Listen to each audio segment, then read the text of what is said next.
Former Nigeria's head of state general calls Nigerians to support President Tinubu's renewed hope agenda. Senate urges federal government to stand down electricity tariff increase. Good evening, you are welcome to Ijebu News at 7. I am Titi Layoke. Thanks for staying tuned with us. Now the news in details. Former Nigeria's head of state General Yakubu Gowon has called on Nigerians to support the federal government in addressing challenges facing the nation. The reports. With President Bola Tinubu for the first inauguration of the administration, General Yakubu later spoke to State House correspondent Abdulrahman Jibrila on some issues discussed with the president.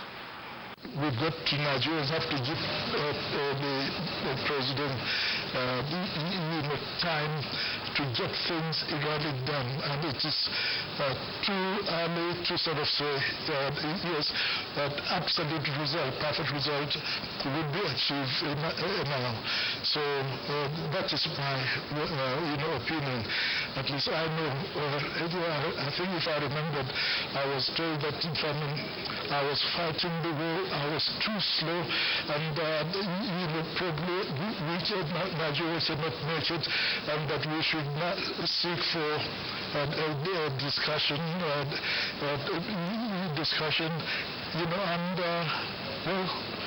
did we do it or not?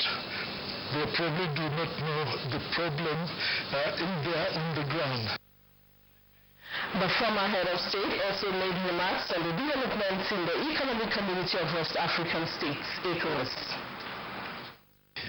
Issue of the ECOWAS problem at the moment, which I think need to be resolved. Being the surviving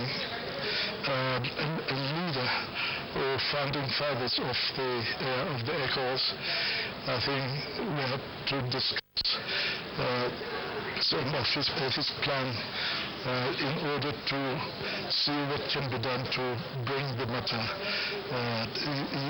under control. So this is what has brought me here, and we had a very interesting meeting, and I'm sure some of you have read. Senate has urged the federal government to stand down the idea of increasing electricity tariff. The reports. The issue was raised as a matter of urgent public importance by Senator Iya Abbas and 10 other lawmakers, in which they expressed concern over the 1.3 trillion naira the Ministry of Power was owing power generating companies and $1.3 billion owed gas companies. Senate decided to look into the role of the Ministry of Power, Nigeria Electricity Regulatory Commission, and Ziglax Company on a failed agreement to provide prepaid meters in order to ensure Nigeria is not shortchanged. The Committee of Power should immediately swing into action and investigate these allusions by the Minister of Power. The Director General of the National Health Insurance Authority and 17 commissioners for the National Population Commission also confirmed are the chairman and 3 commissioners for the National Heart Commission of Nigeria. The House of Representatives has urged the Nigerian Police Force and other security agencies to intensify security measures against the incessant bandit attacks on innocent Nigerians, especially in the northern parts of the country. Sequel to motions by several lawmakers drawing attention to security challenges in some federal constituencies, the House called for some surveillance and intelligence gathering mechanism to curb mandatory and other forms of criminality. The reports. Motions by several lawmakers drawing attention to security challenges in some federal constituencies. The House called for more surveillance and intelligence gathering mechanism to curb banditry and other forms of criminality. Okitubatu Tido comprises of Badana, Oban, Omadede, all in present-day Omara local government of Kogi State, is completely under siege due to the renewed attack by herdsmen since on Sunday, 18 February 2024, leading to destructions of lives and property, worth millions of naira, to the extent that the chief of the community narrowly escaped being killed. What they need to address the massive killing and the displacement of innocent Nigerians in Eastern and Southern Federal Constituency instructed by the bandits. Business and the family are completely shut down as most of the surviving people are displaced to neighboring towns and villages looking for food, shelter, means of livelihood. All of the Nigerian armed forces, the Nigerian police force, and other security agencies of the federal government to be more committed in the fight against insecurity and ensure that adequately equipped security personnel are fostered to keep the peace at the federal constituency. Nigeria and Republic of Turkey have strengthened bilateral relations on the themes of energy, hydrocarbons, mining and youth empowerment, among other areas of interest, from which was socio-economic benefits of both countries. Secretary to the Government of the Federation, George Akume, gave this information while receiving the Turkish ship ambassador to Nigeria and his entourage in his office. Kenneth Nani reports. Nigeria and Turkey over the years share a rich history of cooperation, mutually beneficial socio-economic relations. With the current socio-economic crunch being experienced globally, the Secretary to the Government of the Federation, George Akume, says it has become imperative to strengthen the legal framework on which 3 memoranda of understanding and 4 agreements were signed by Nigeria and the Republic of Turkey in 2011. George Akume re-emphasizes that Nigeria and Turkey share identical views on topical global issues and governance systems, particularly the need for greater inclusiveness to accommodate all interests across various regions of the world. The ex-chief commended support by Turkey to Nigeria on global politics and economic cooperation and points to personnel capacity development and purchase of military hardware for the Nigerian armed forces in the fight against insurgency as areas where the MOU signed have mutual impact. The ambassador also assured the ex-chief that the Republic of Turkey is committed to consolidating its socio-economic ties with the federal government of Nigeria to ensure that agreements and memorandum of understanding between the two countries are followed to the letter for mutual benefits. Kenneth Nani, NTA News. The Department of State Services, DSS, is appealing to the organized labor to shelve its proposed protest in the interest of national peace. The report. A statement by the Director, Public Relations and Strategic Communications, Dr. Peter Afunanya, says the service recognizes such action as the legitimate right of labor movements, but calls on parties to pursue dialogue and negotiation rather than engaging in conduct that could heighten tension. The DSS equally advises parents and guardians to exert authority in guiding their children and wards from acts capable of jeopardizing public safety and harmony. And to all sectors, including political parties, opposition groups, religious and traditional institutions, civil society and non-governmental bodies, the service wants them to demonstrate leadership and statesmanship in these challenging times. Meanwhile, the service assures Nigerians that it will work with other security and law enforcement agencies to ensure that peace is maintained in the country. Housing deficit is a general phenomenon that is not peculiar to Nigerian alone. Why access to that? Private sectors need to complement government efforts to achieve the desired goals. Bolaji Akim takes a look at housing development and accessibility to ownership in Nigeria in the report. One of the basic needs of man, crucial for survival. However, various challenges are being faced by Nigerians in an effort to have a roof over their heads. According to World Population Review, as at 2022, only 25% of Nigerians have a decent roof over their heads. Growing urban population, lack of efficient mortgage system, insufficient social amenities, and increase in construction costs are some of the factors militating against house ownership in the country. We have big-time housing developers that can one year do 5,000 units. 5,000 units fully occupied. You're looking at 5,006 million. 6 persons per home, so you know what I mean. To tackle this age-long housing deficit, President Bola Ahmed Tinubu approved a total sum of 126.5 billion naira for delivery of 100,000 houses nationwide.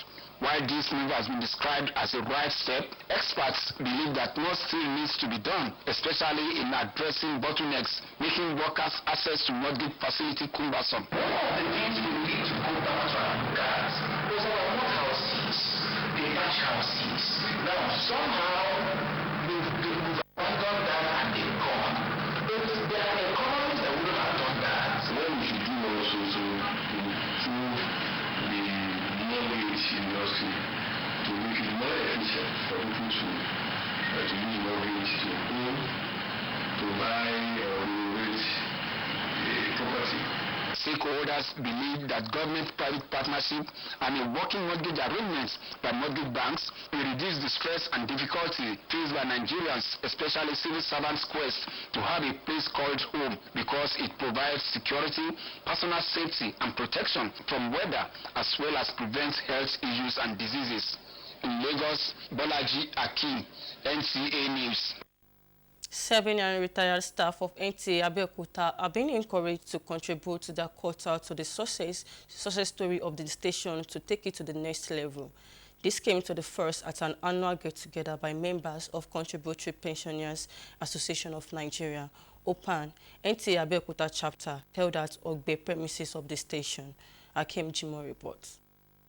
The annual get-together afforded members of the association the opportunity to fraternize with one another, crack jokes in the spirit of love and togetherness, while casting back their minds to the good old days when in active service, the chairman, Contributory Pensioners Association of Nigeria, NTA Abeokuta chapter, Adebayo Adiogun, and other members of the association recall that NTA Abeokuta is a training ground for staff who are passionate to excel in their chosen profession. What NTA Abeokuta lacks in terms of equipment, it has in human resource. So the human resource that is in NTA Abeokuta is what they should, adhere to and key into. Continue to ensure you do your best. Continue to believe that you're trusting God that one day you will retire. And when you retire, you look forward to what government is going to do for you because you're a self-government. That this is our organization, and they said we should support in every facet that will actually bring about NTA Abeokuta flourishing. It's our responsibility. Wherever we are connected, whatever that we need to do, we will do it. We used to bring every one of us together to rub minds, to discuss our health, to discuss our progress and well-being together. The acting general manager, NTA Abeokuta, Kehinde Onoda, who commended members of the association for their unwavering support to the station, like Oliver Twist, solicited for more. I should be ready to lend helping hand in whichever way possible. And since this is their source, they should not leave the source alone, spiritually and in all other areas of life. Members of the association unanimously advised staff of the station to contribute their quota to make the station the best among its equals. In Abeokuta. After the break, stay tuned.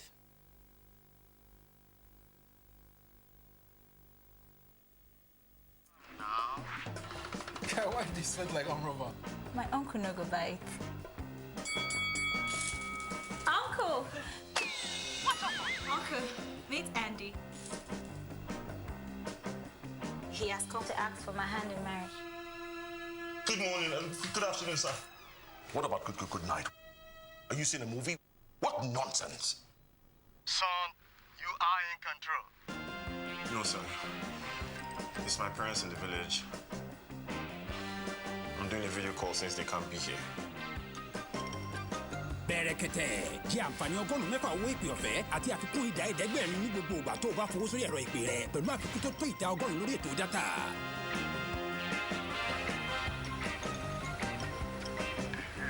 Bẹ̀rẹ̀kẹ̀tẹ̀ ètò ìpè àti dátà tó nípọn lẹ̀ bí orí àjànàkú.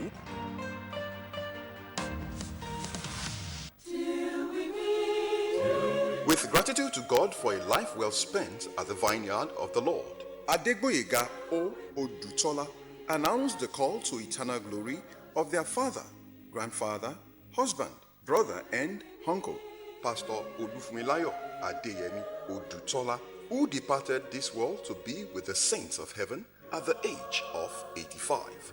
Burial arrangements are as follows. Thursday, February 22, 2024. Wake keep at Christ Redemption Evangelical Ministry, Ejinrin Road, Ijebu-Ode. Time, 5 p.m. Dress code, yellow on white. Friday, February 23rd, 2024. Funeral service at Christ Redemption Evangelical Ministry, Ejinrin Road, Ijebu-Ode. Time, 11 a.m. Dress code, orange. Pastor Olufmilayo Adeyemi Odutola. We love you, but God loves you more. Keep resting at the bosom of the Lord till resurrection morning. Announcer Adegboyega O. Odutola for the children. God be with you till we meet again. You are welcome back. The Flying Eagles intensify preparation ahead of all African Games in Ghana with Chin Games. Let's join Ijoma Peter Wendt for details and other reports in Sports Update. The Flying Eagles of Nigeria on Tuesday defeated Kika Football Club of Abuja 4-0 at the training pitch of Moshood Abiola National Stadium, Abuja. The Ladumbuso boys, who are currently in camp ahead of the All-African Games in Ghana, are confident of replicating their winning ways as they approach the All-African Games and Olympics this year. We just want to ensure that we don't bring two multiple players in one position.